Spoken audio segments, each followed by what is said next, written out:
My name is David. I've been coming to Harvest almost since the beginning, so it's been almost 4 years. I'm Jillian Subtle. I've been coming to Harvest since the week after Launch Sunday.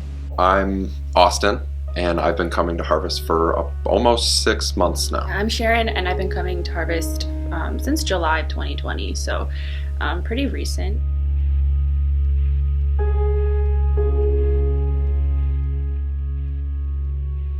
We attend church. We are Christians in our faith, and we have a large, diverse group of friends that are not.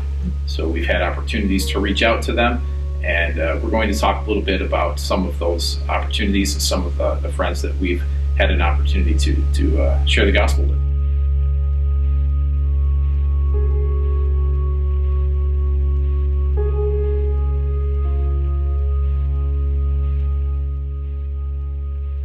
Before that, I was of the mindset almost that I had to be saved through works.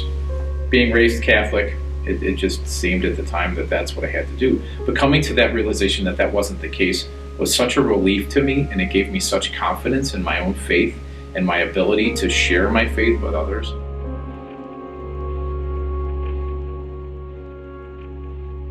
That was the beginning for me that allowed me to begin to reach this group of friends that we're discussing, these people that were severely lost at times, just like we were at points in our lives. God has used our broken relationship and the way that He's kind of mended it back together to give other people hope for their relationships, and then they want to know, what is it that you guys did to fix this? We were hopelessly broken. We were separated a couple of times, and beyond that, just to see God's redemption in broken things. Most recently, we have been trying to conceive, and we had a couple of miscarriages, and it was crushing for me. It was like soul crushing, but learning to lean into God and trust Him and just understand that, He has what's best for us, that all things are working together for the good of those who love Him.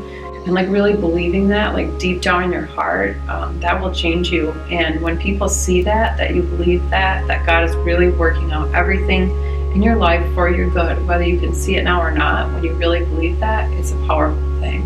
The strength that I'm getting from being a part of this church, being a member of this church, being in a small group, serving and participating in all the things that we do at Harvest, I feel like I've actually gained a real family, an actual spiritual family who I know I can trust and count on, and it's multiplying my strength and my ability to have these conversations with people that don't quite believe yet or aren't sure what they believe yet.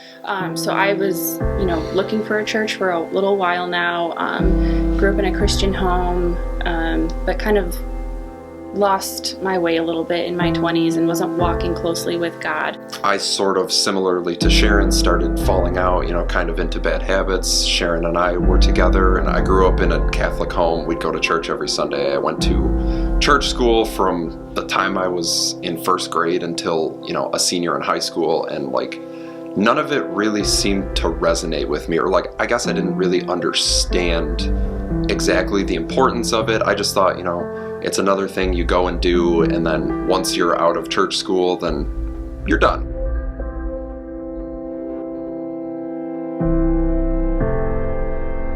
So I remember my first time going to Harvest, in the middle of a worship service, just seeing everybody around me worshiping Christ and their love for Him, and I just felt so a part of something, something bigger, and I felt like this is home. This is where I belong. When she first told me about coming to Harvest, I was like, oh, okay, maybe this will speak to me more. And then the more I started to come, like her, when I first came, it just really felt like, a big family that really wanted to teach about the Word and why it's actually important. And then we had a prayer time. So I'd never really prayed with people in public. I was super nervous. And then someone came over, Marcia came over, and she had this beautiful prayer.